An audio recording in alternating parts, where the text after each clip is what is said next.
So, more on being prepared to defend your faith in reference to the Lost Gospels. Lost Gospels, specifically one mentioned. I'm going to put a link to the video below so you know what I'm addressing. So, reasons why certain scriptures would have been hidden, certain sayings of Yeshua. The purely esoteric path.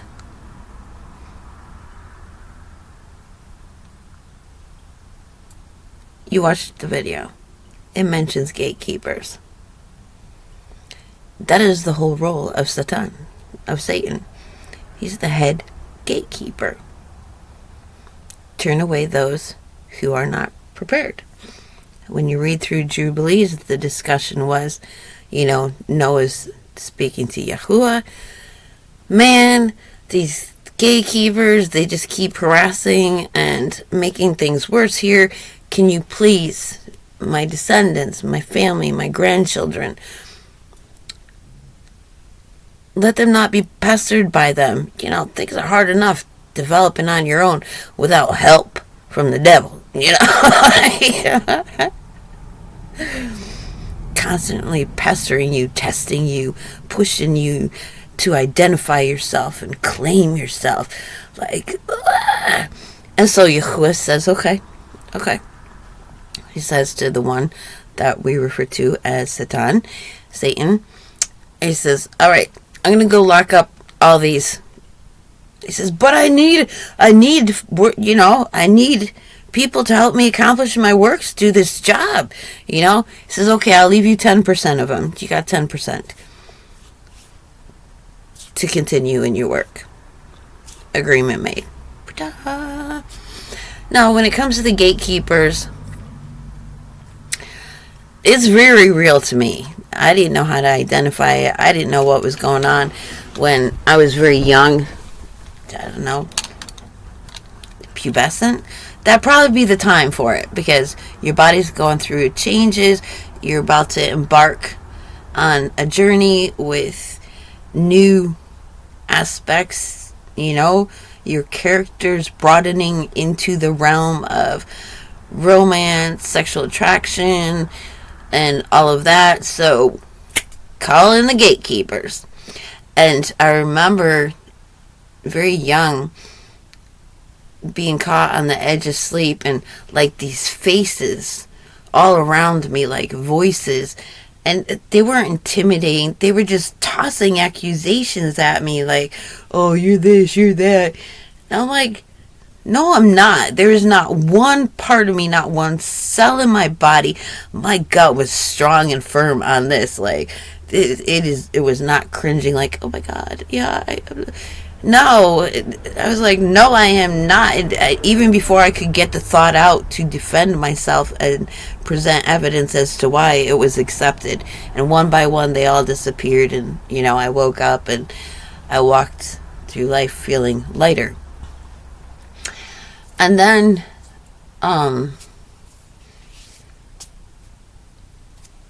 when I was a young woman, young mother, well, in my 30s, that's young now, from the 55-year-old perspective, 30's very young.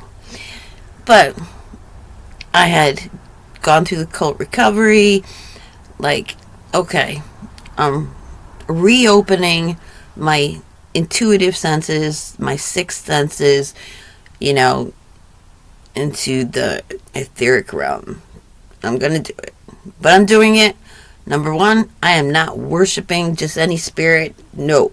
I'm not going to be subject to anything. I am not looking for a god. I'll work with spirits if it feels right.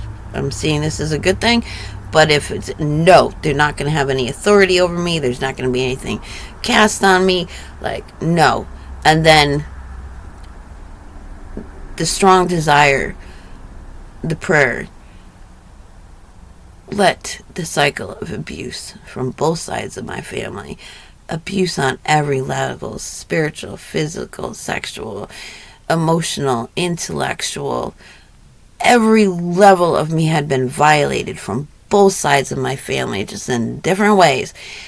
And let me break the cycle. Let me break the cycle. So I'm ready to embark and go down the road. Bonfire, rural area. We've all got our horses, so we women, we're bonded, over our horses. And, we're in a bonfire. My friend's down the road, and, we're all drinking. No limits, And I'm getting ready to go, and her guy goes in to take a shower, and there's a window in the shower stall. Like, it's a prefab home, like a double wide, a single wide, whatever. And he opens the window, and he's look out the window, he's drunk too. He takes a shower. He's like, "Oh, like me, in this mocking voice. Gatekeeper. I understood, the provocation, and I was like, that's true. I really just only ever want people to like me.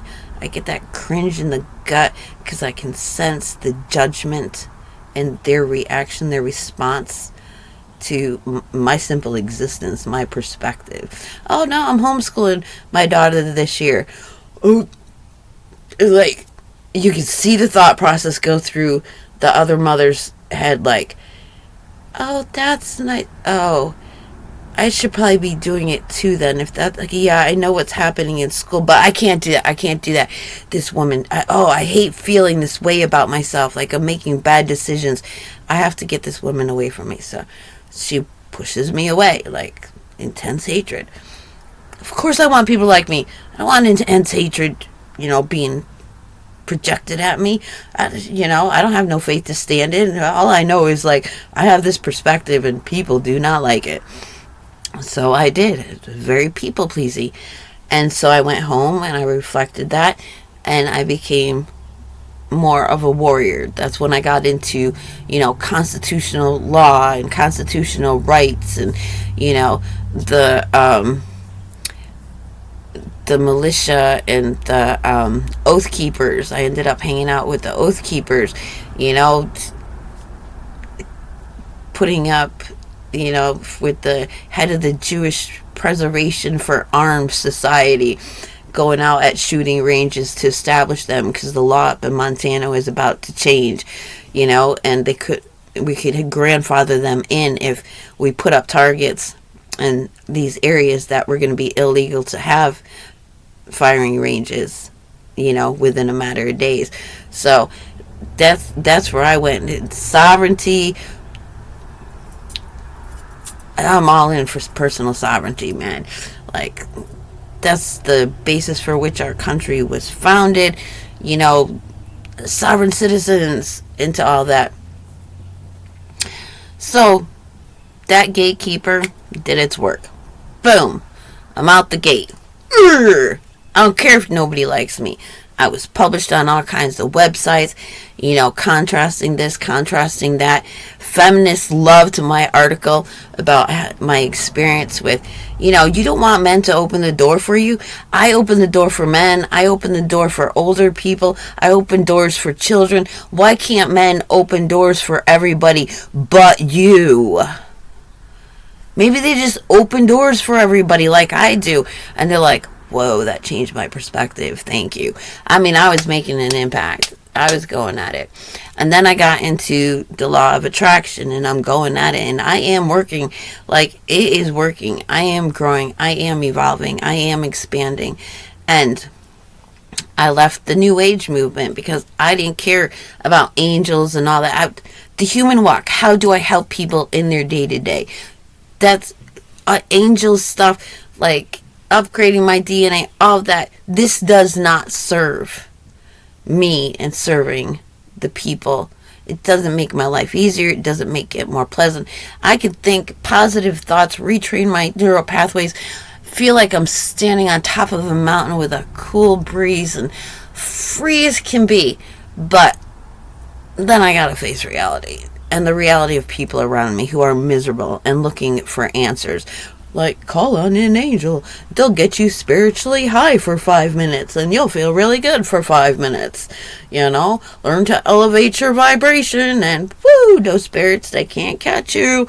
Yeah, but you can't be on the ground accomplishing anything here either. Like, it's not serving me. So I went to the law of attraction thing.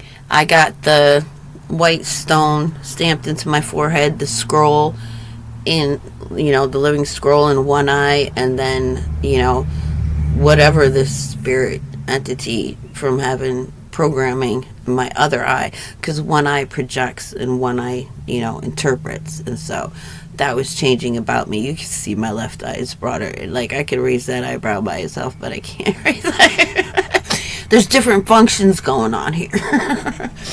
And so then I go through that and I'm still striving. I'll read scripture once in a while, and then I'll hit a spot where my spirit, my gut, my soul just totally rebels, because I still had the Christian perspective of it, mainstream Christianity. I'm like, I'm out of here. I just wouldn't want anything to do with this, It's just too much conflict, man. Neither side felt right to me. Like, they were both off balance. And so then I end up in Slab City, and I shut it all off, all of it. I'm getting drunk. Everything's gone from my life. I'm going nowhere.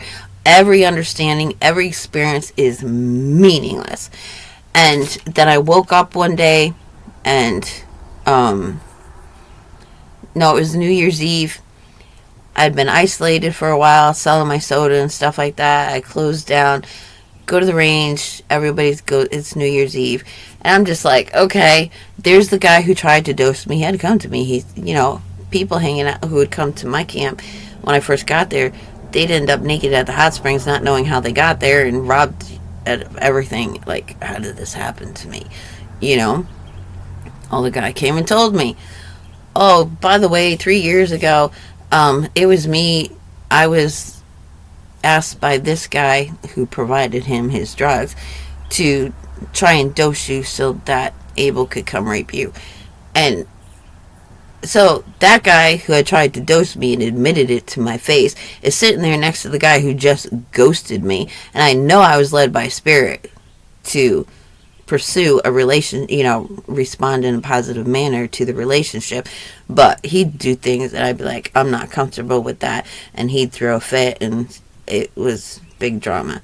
So with that one, and then, people who didn't like me, people I didn't really resonate with, I'm told, oh, there's a party down here.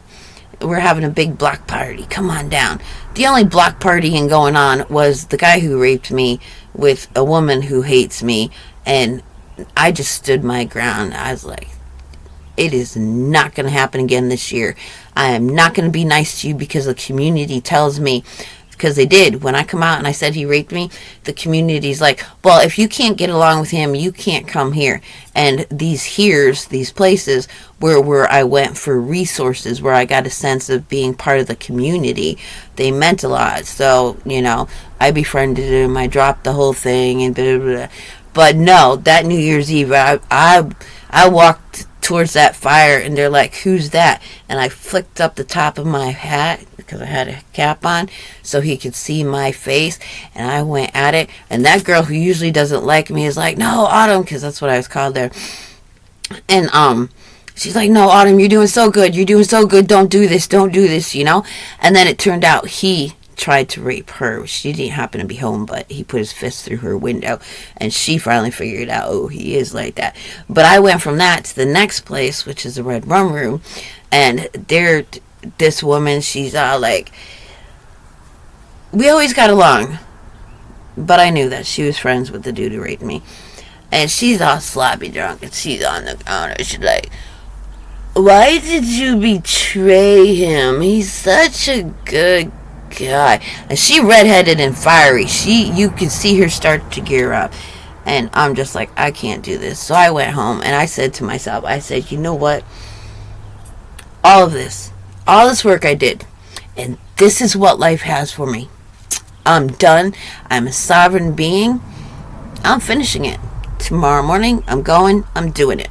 So I went to the store, got myself a big, huge thing of rum, over-the-counter meds, brand new, full packs. Spent the night just downing it all, every bit of it. I'm checking out. I wake up in the morning. I am perfectly fine, not hung over anything. I'm like, what the? Oh, I'm so pissed off.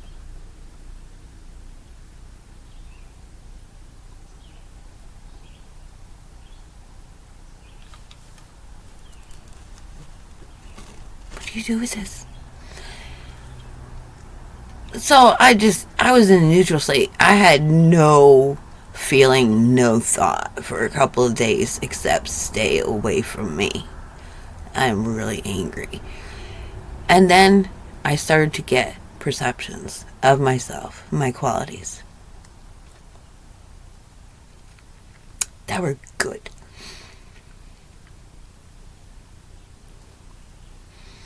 So I'm on the spiritual path again. That was the gatekeeper. These esoteric teachings, and I'll put the link below, the Lost Gospels, they will tell you you're a sovereign being, you're not waiting for God, you're not, you're supposed to become like Yahusha. Yes, it's true. However, there are gatekeepers. They mention gatekeepers, but they don't emphasize gatekeeper.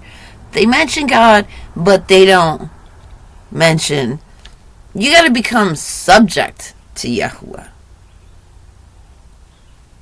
He gave the light to Yahusha.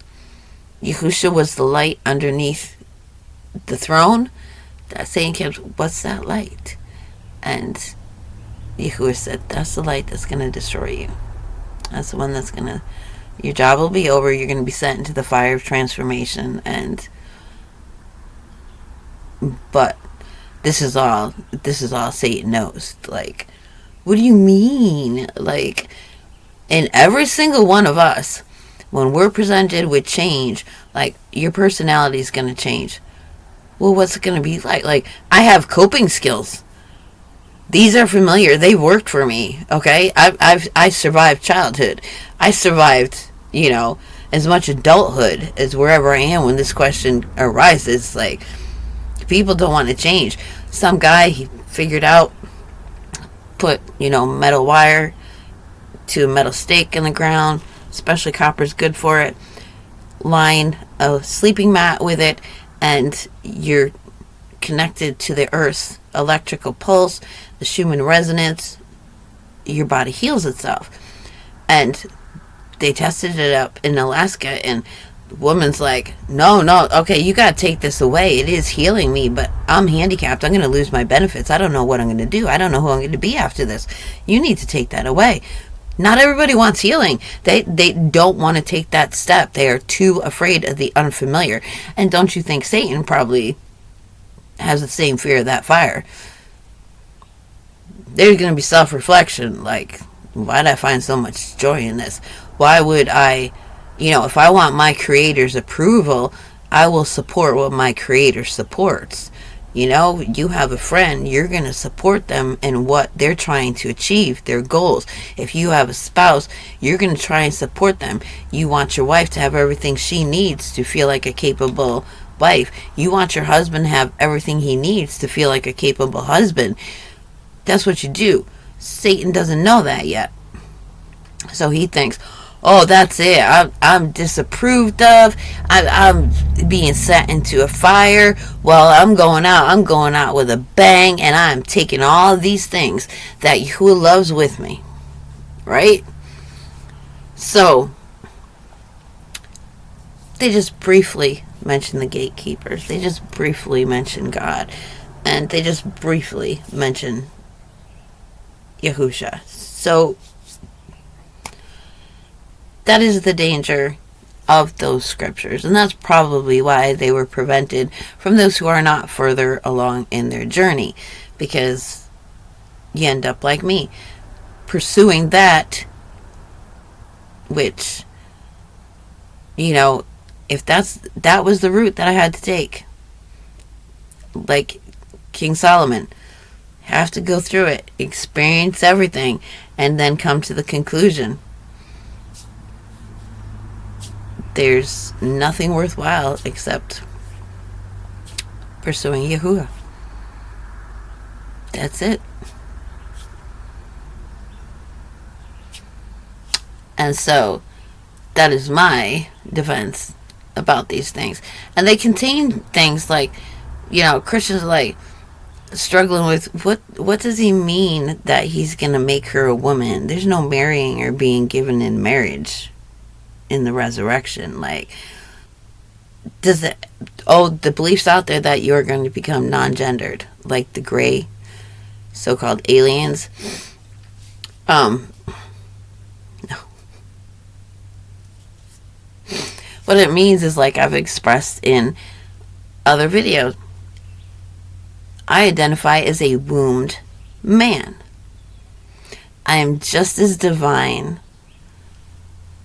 and capable a vessel of divine understanding, of Yahuwah's understanding of everything. We have limits. He's El Shaddai. These are the boundaries. Stop. Right there. That's as far as they're going to go. Because then there's no differentiation. Then there is no other. What's the point of the whole thing? Like, I finally got family. I finally got, company, things to interact with, show love to, and then they're just going to... No, we have to be kept within boundaries. And, dude, I will dance freely in boundaries all day long. It's security. And we have within us, a fear implanted in us, developed, seeded in us, of losing ourselves. A lot of people hate the idea of relationships because they see how they go and they see people losing themselves in other people, losing their interest, their appetite. Like when I stopped being in abusive relationships, what kind of food do I like to eat? I was pleasing my kids, picking off plates, pleasing guys, picking off everybody else's plates while I prepare everybody else's meals. What do I like to wear? Everything was what was available, and I actually could tolerate wearing that was, off of donation piles, and, what do I like? What are my choices? How do I make these choices? There was a movie with that redheaded actress in it who kept getting married over and over again. And so finally she meets this guy, I think it was played by Richard Gere. And he's just such a defensive actor, the character he plays. In one movie, it shows a glamour shot of him on a horse going, poof, and his hair blowing, poof, and I'm going,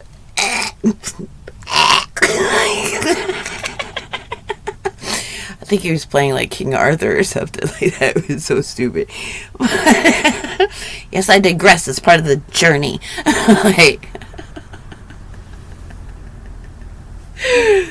But yeah, I'm a man. I'm as divine as any male is. I'm man, capital M, for our species and our role within the cosmos. I'm a man. I'm a wombed man. So my focus is going to be of a more wombing nature, nurturing, growing, portaling. Doesn't mean I'm better than, but I'm a big helper to have around, let me tell you. So a lot of men don't want to hear, an empowered woman who thinks, she can be as intelligent, and because men are told that they have to have all the answers all the time, that they feel pressured that they always have to be right all the time, and so they have to shut the woman off, and, I have to be right. You can't say that, and they feel so persecuted that one small, hey, can we do this different, feels like a huge criticism. It is the straw that breaks the camel back. The man crumbles. He fights back. He's got to subject that woman because he has been emasculated. And so he has to totally emasculate everything under him. Like, and people talk about body hair. It's the antenna to the spirit. And I'd stop shaving. And, I'd question it. Like, what's the significance of this? And I got the sense of there's power in, like, underarm hair. It's masculine, like, no shame, proud. It has an important function, maintaining moisture. A lot of women, they shave, they mow the lawn, as they call it, their intimate areas, and they end up with bacterial infections and, all kinds of ingrown hairs, all kinds of, because that hair is there to maintain moisture levels, keep certain amount of oils, protecting that area. So it is empowering. It produces a sturdy, healthy, comfortable, confident vessel in which to walk through life. And the people who want to see us oppressed because they're insecure, it's a threat to what they've invested their sense of security in. They hate us. They hate us. They hate us. They hate us. Like, just, I will get out of your face, man. Just give me a patch of woods. Not a problem with a, like, little small open glen. Do a little farming in the glen. That's all I need. Well, your mere existence makes me feel bad about mine, so you cannot exist in the same world as I. That's that mentality. So, yes, the lost gospels have value. And yes, that is the biological process. The whole Kundalini rising, the pineal gland, the Christ energy, the light. It is all true. But it's within limits. And there is a hierarchy that decides. There are gatekeepers. I've shared my experience of gatekeepers. This is not that, oh no, you are a sovereign being and they don't want you to realize it. Don't listen to those religious people that there's a God with a word that you have to obey. And that's true. What they say is true about, the Bible being God's word. No, it's not. It's a record of word that has come from God, but God's word is living, and more word, more expansion of the knowledge and understanding, more living word, because it develops, it expands, it deepens, it roots, it sprouts, it grows. That's the living word. So don't make an idol out of your Bible. Don't make an idol out of what somebody else calls Torah. It has value. Keep it. Respect it. Obey what it says. That's what's going to keep you grounded. It's going to make you useful to yourself as well as your community. Don't be intimidated or whisked away unless you choose to, and it's a part of your journey, which I'll respect. I'm not going to fight anybody on that. Just, I am prepared to make a defense if somebody comes at me with, well, I know better than you. I'm like, honey, I've been there, I've done that. I got the freaking t-shirt. I got scars all over my body from surgeries. I'll tell you what, that don't lead to no miraculous health unless the Creator says, take her cap off, let her glow. Right? So, I'll put a link to the video that talks about those lost gospels and that they keep from you to keep you subject to some God. I will remain subject to some God because I know you're not going to change that, honey buttons. It's not going to change. Oh, in the part where, because it's summertime. So now I've mentioned in other videos, if I go black, if I go dark, like you don't see any videos new, and you're like, wow, she suddenly stopped. What happened here? Summer's coming. I have guarded my spring. I'm here doing this. I'm planting seeds. These videos, these are my seeds. This is my way of grounding myself. Because I'm watching myself say it back to me. Talking to myself here. And I'm recording it so other people can also benefit from it.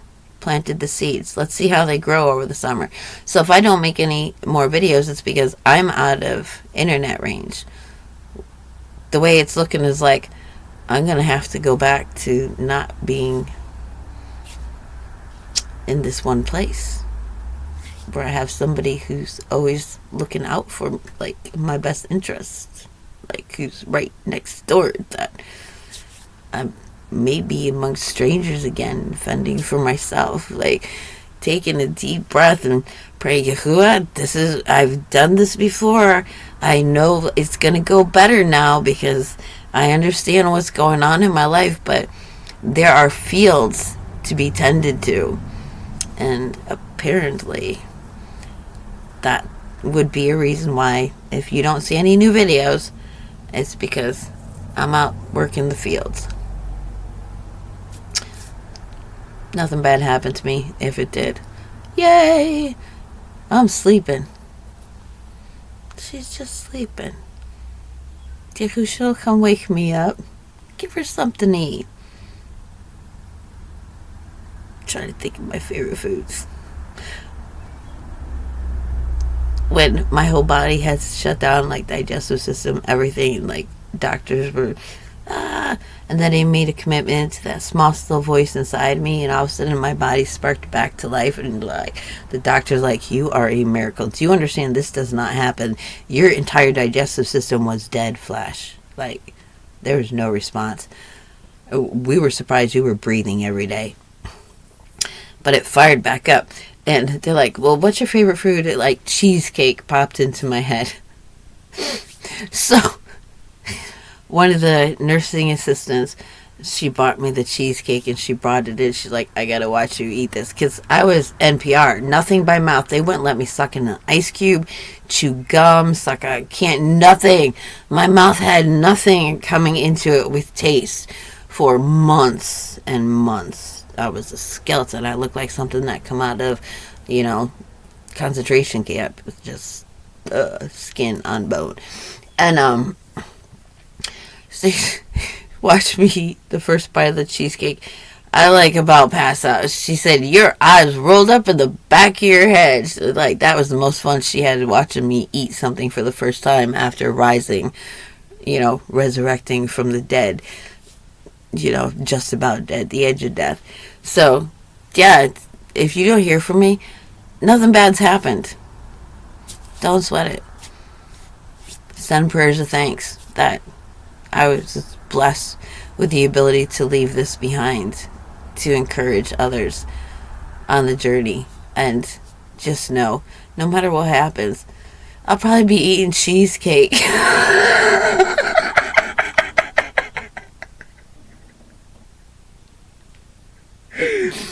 Which is funny because when I was doing the research on how Jewish people celebrate Shavuot, one of the things that they eat is cheesecake. And then it clicks right now in my head, oh yeah, New York style, Jewish cheesecake. Like, that is a thing. It's because it's the milk and the honey, which is representative of the promised land. So, and that's funny because my birthday's in the spring, and my personal tradition was I just go get myself a slice of cheesecake to celebrate my birthday. So it just turns out like I'm just in alignment. Those my tastes, everything like that. Like, I am obviously Yahuwah's. Okay, there's no doubting this now. Everything about me, my tastes, my preferences, my attitudes, my feelings about things, the way I react and respond to things. I'm a very peculiar person, as they like to say. Yahusha said, you will be peculiar people. I am quite peculiar. And I am ready to make a defense of my faith with whatever comes at me. I've met the gatekeepers. I passed go, and now I'm going out into the field to meet, probably, a lot more gatekeeping experiences, because these days our society is not set up to receive transient people who are houseless, who choose to be houseless, to be domesticated and caged into an apartment where there's no privacy, where you come out your front door and somebody else's front door is right there. No beautiful camps like Israel where the doors, faced away from each other so people had privacy.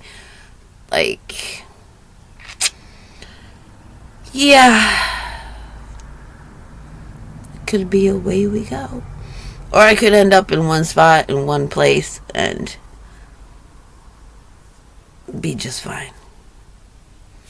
Not have to go around, and I'm not supposed to worry about things.